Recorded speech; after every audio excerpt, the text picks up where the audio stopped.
Hello and welcome. This is the news on NTA International. I am Lami Ali with the headlines. COVID-19 updates Nigerian government to strengthen strategies towards preventing second wave of pandemic. Organized labor and government of Nigeria agreed to reconsider hiking pump price of petroleum motor spirits.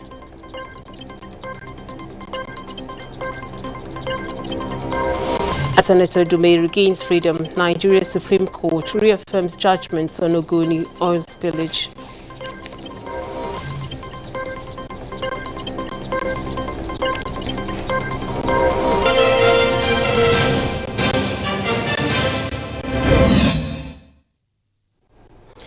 Many thanks for joining us. President Muhammadu Buhari has restated the commitments of the federal government towards addressing the serious ecological challenges bedeviling parts of the country, especially the erosion menace in Imo State. This was while granting audience to Governor Hope Uzodinma of Imo. State House correspondent Adam Musumbu reports that discussions centered on politics, national unity and development. Very good. Thank you, sir. Governor Hope Uzodinma had told President Muhammadu Buhari that out of the 360 erosion sites in Imo State, 57 have already been assessed, and therefore an estimated 75 billion naira is required towards addressing the menace. It's now very critical and is an emergency case, and the President in his wisdom promised to immediately get in touch with the Ecological Fund Office to remedy the situation as an emergency. The governor, who described as welcoming the defection of his Ebonyi State counterpart Dave Umahi to the APC, was emphatic that the governing party is the best bet for Ndibo to realize their developmental and other aspirations. Our preachings and gospels have always been how to encourage national unity, how to encourage national integration, how to encourage national cohesion. I think it will be more cost effective to have my people, the people of Southeast, see reason and join APC, the national party. This Nigerian project belongs to all of us. Governor Hope Uzodinma used the opportunity to appreciate the president for believing in Nigeria and committed towards addressing prevailing challenges selflessly for sustainable national growth and development. We have a president who is very humble, who is determined, who has a target, and he is going to his target irrespective of what people are saying. The situation where you sit down and believe that until you are the one who is the president before Nigeria can move is a bloody waste of time. He also thanked President Buhari for making it possible for Imo State to proudly host the first modular refinery in the country, thereby enhancing the economic fortune of the Eastern Heartland. From the State House, Adam Musumbu, NTA News.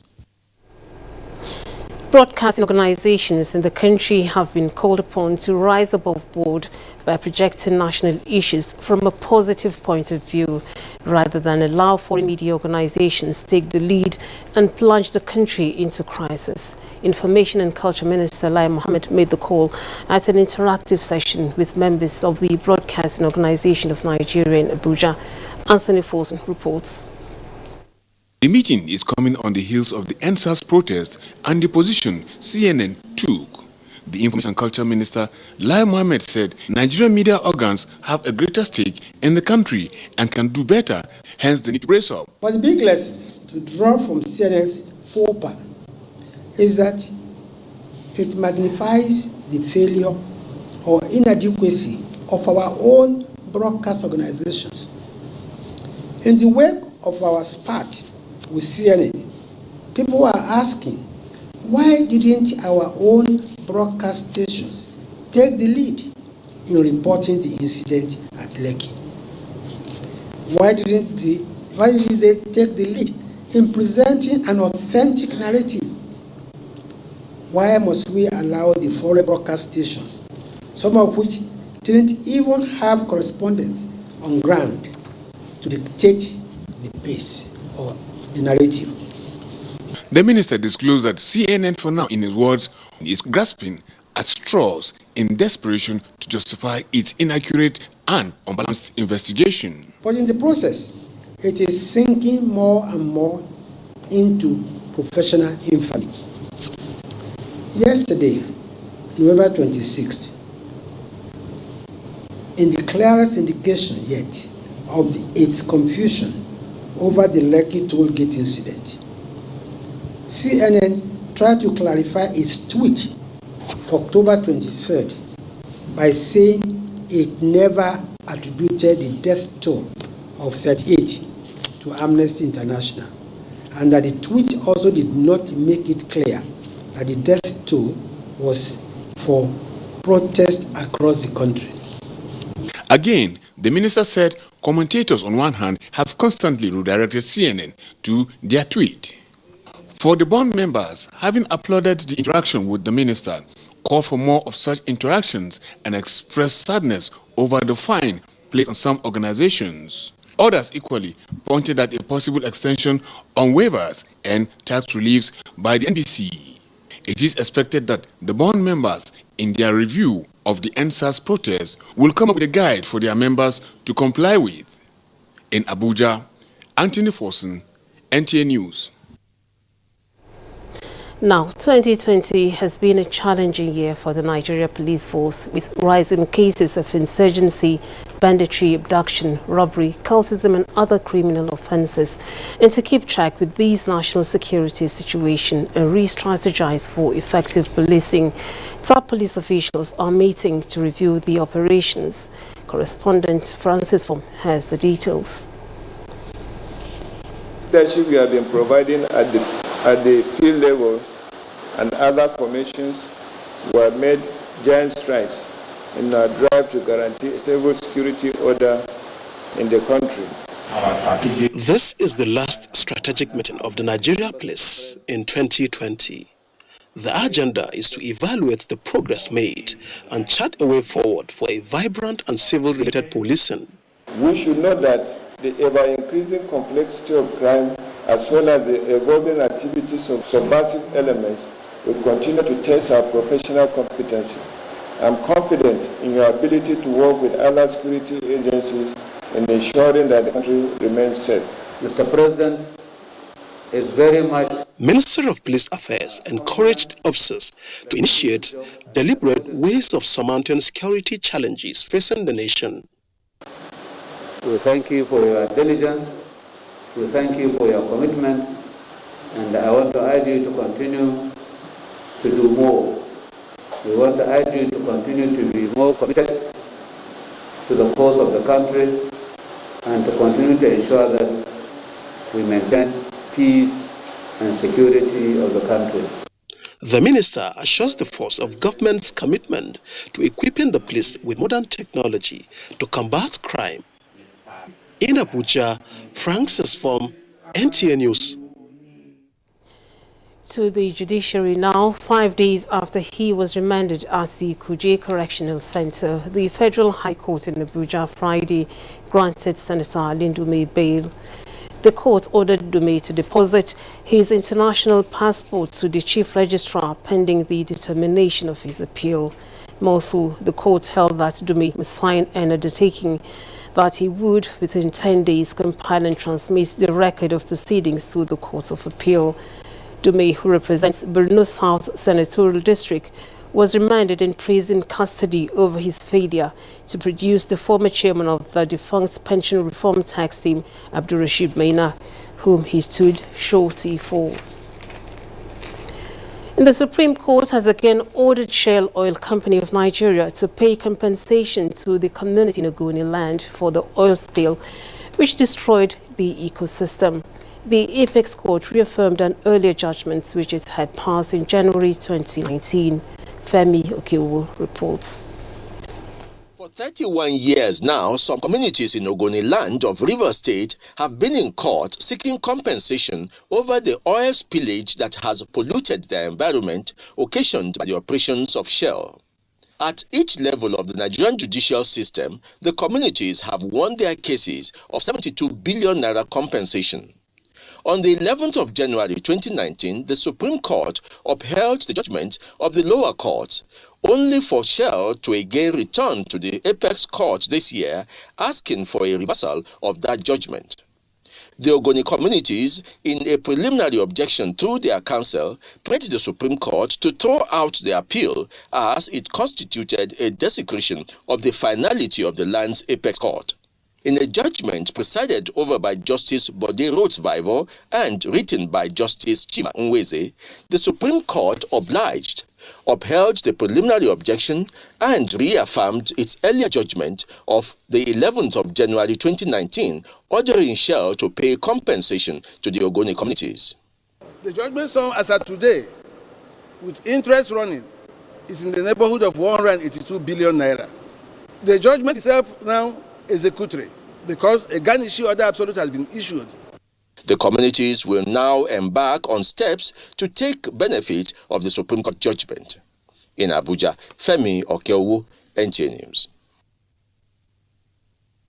Meeting between the federal government and organized labor as the presidential villa has ended, with governments promising to consider the proposal of labor on reversal of increments in petrol pump price next week. Austin Anyebe reports that the organized labor stand is for governments to reverse the latest increments in the pump price of petrol, which governments, after deliberation with labor leaders, promised to consult with other relevant stakeholders in the petroleum industry. From the organized labor is clear, and they want a reversal of the pump price to what it was. So the government side will take it back, even though we know government is not fixing prices of PMS anymore because it's deregulated, but it's part of the economy. So for now, yes, everybody is happy with the situation in the electricity industry, but there's a committee that is working, headed by the Minister of State, Labor and Employment. In fact, next week they will now use the opportunity and take field visits to the different discos in Nigeria, and then come back with a more comprehensive report. Till the next 1 week for NNPC and the Minister of Petroleum to do proper consultation on the reversal of the fuel price back to what it was before. Earlier, the Secretary to the Government of the Federation, Boss Mustafa, said everything possible will be done to improve the welfare of Nigerians. Delegation, I want to assure the organized labor of the preparedness of government to work hand in hand with you to ensure that resolutions are reached. In other news, 3 presidential nominees for the positions of Chairman, Vice Chairman and Commissioner for the National Electricity Regulatory Commission have been screened by the Senate's Committee on Power. National Assembly correspondent Vivian Edepefo reports that the committee grilled the nominees on various issues and challenged them to change the power narrative when their positions are finally confirmed. Having thoroughly perused the credentials of the nominees, the lawmakers certified them to be qualified for the job.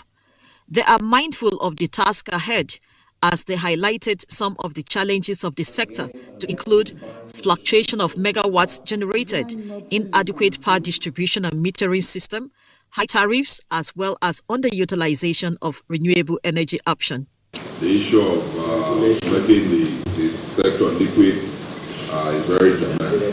And so just take note of these issues because we will be breathing down your neck when we come. When you take over, when you're finally confirmed, that of course we are going to have engagement with you, we should be able to hold on to something and remind you on behalf of Nigerians. What I want to say to Nigerians that you do whatever is humanly possible in your regulatory status to ensure steady supply of electricity. The nominees assured Nigerians that they would do things differently this time to salvage the sector if given the opportunity. Improving quality of service, focus on customer care. The Commission is actually about to create a call center now where consumers can actually reach out and get their issues resolved. We want to focus on security of supply. We also want to focus on increasing access. So we want to see how we can diversify into renewables and other sources of energy so that when there are disruptions in one technology, Nigeria is not plunged into. We have the supply agreement, gas transportation agreement, the power purchase agreement, vesting contracts, transmission use of system agreement. All these contracts are not activated. So going forward, we have to activate these contracts so that we can hold all these market participants, accountable to their action and inactions. The Senate Committee and the presidential nominees were also on the same page on the need for adequate and regular power supply for youth empowerment, industrialization, and all-round development of the nation. From the National Assembly, Vivian Idekbefo, NTA News. You're watching the news on NTA International. Time now to take a break. More reports when we return.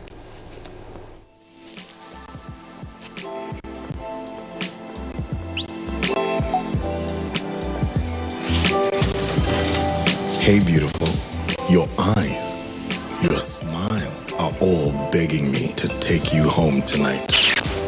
Now reading page 3.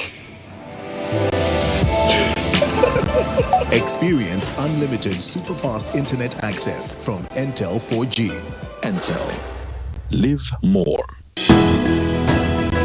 The counsel of our fathers. I will urge and advise our younger generation to use talent and brain to sort out problems, not arms.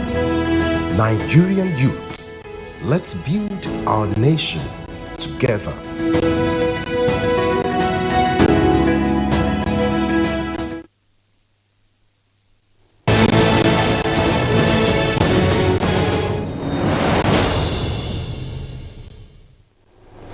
Nigeria is currently in recession occasioned by the COVID-19 pandemic. Although the Minister of Finance and Economic Planning, Zainab Shamsun Ahmed, said the recession will be short-lived, the common man is not insulated from it.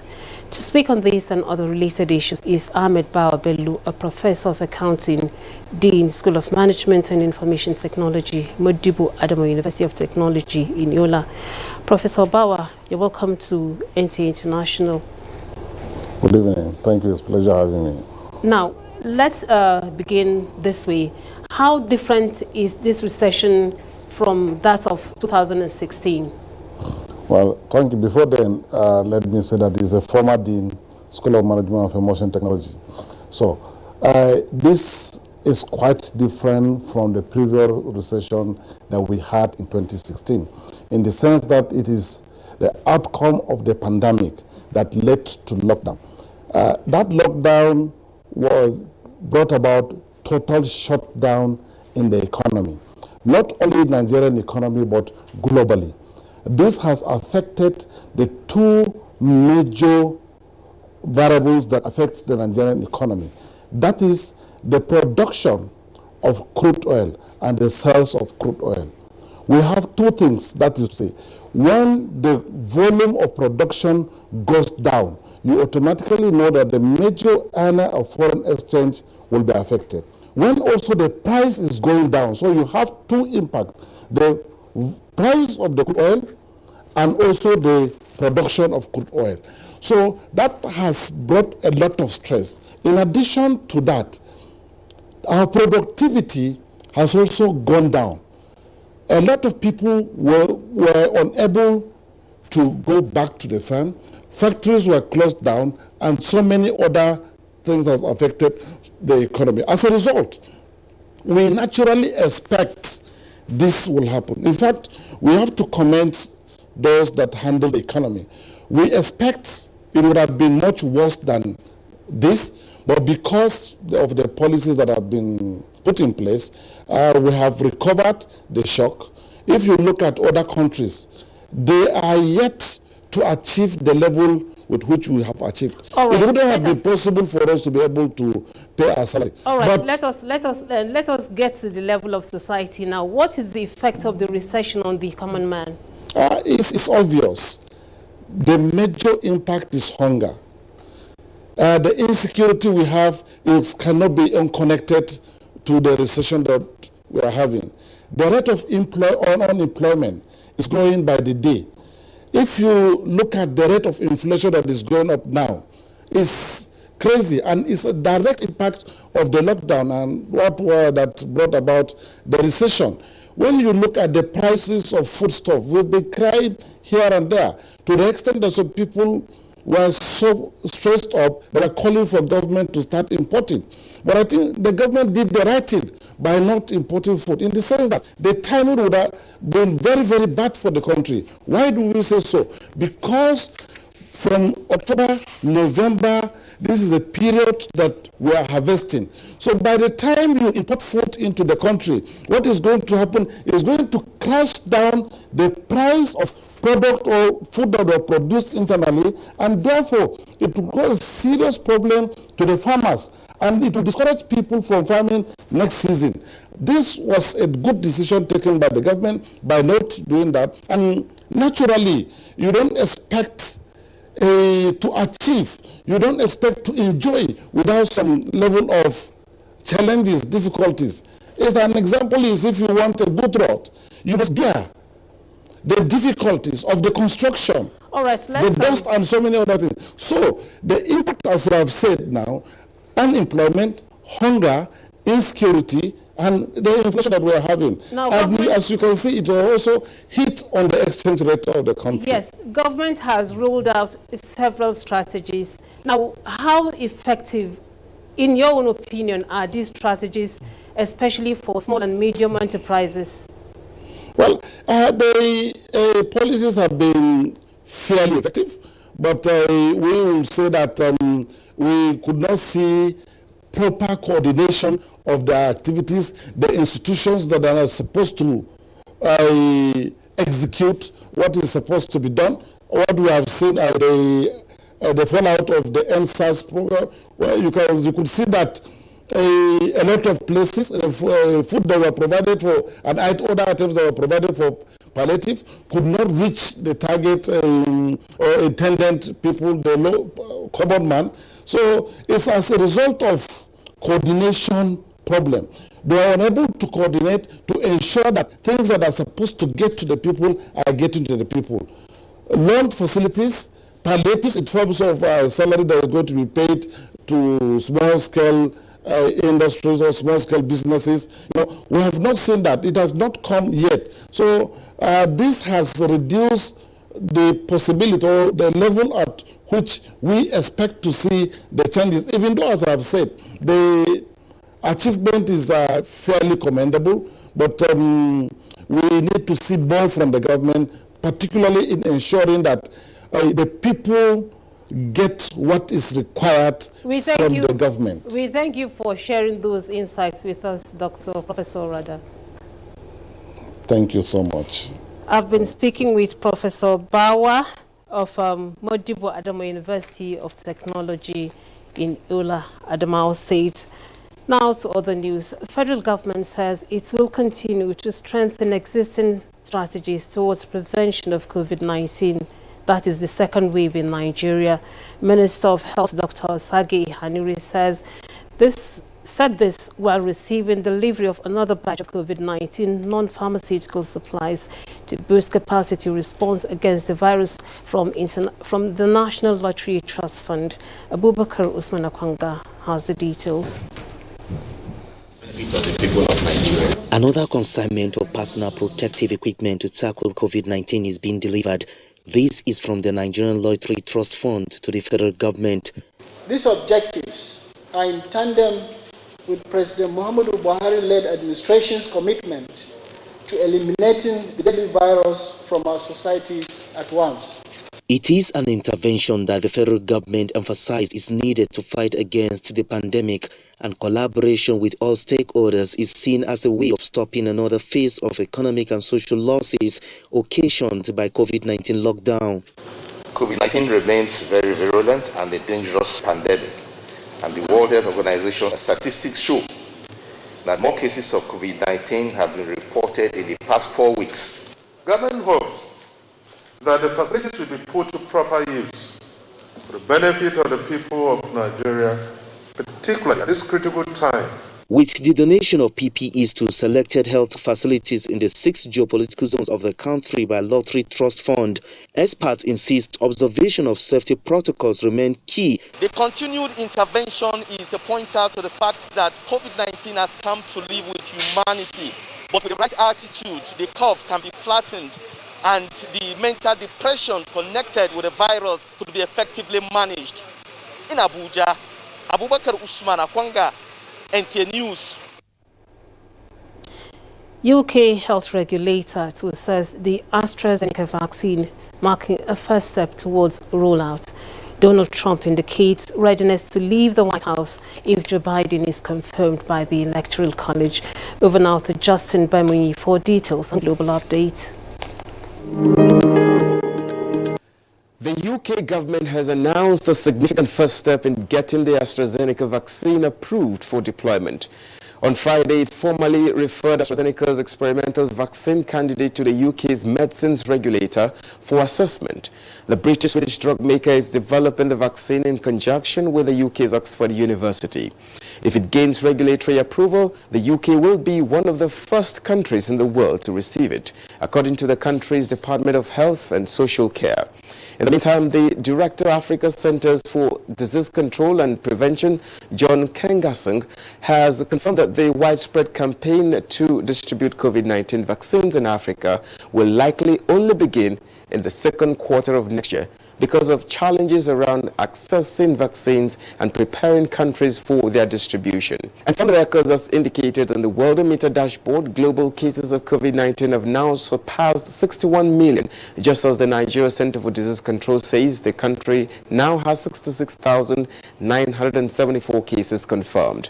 In other news, Ethiopian Prime Minister Abiy Ahmed again ruled out dialogue with the leaders of the defiant Tigray region, saying he is willing to speak to representatives operating legally there during a meeting with 3 African Union special envoys trying to end the deadly conflict between federal troops and the region's forces. The meeting occurred as people fled the Tigray capital in fear of an imminent assault after Abiy said the army had been ordered to move in for the final phase of an offensive to arrest the leaders of the Tigray People's Liberation Front who run the region. In another development, Donald Trump has given his closest indication of conceding defeat in the 2020 U.S. election. The U.S. president says he will leave the White House if the Electoral College votes confirm Joe Biden as the winner. It's going to be a very hard thing to concede because we know there was massive fraud. So as to whether or not I can get this apparatus moving this quickly, because time isn't on our side, everything else is on our side, facts are on our side. This was a massive fraud. Thank you for watching. I'm Justin Bemuyi. And that's a wrap on the news at this time on NTA International. Be the star you're supposed to be by connecting with NTA and stand against rape and rapists. I'm Ami Ali.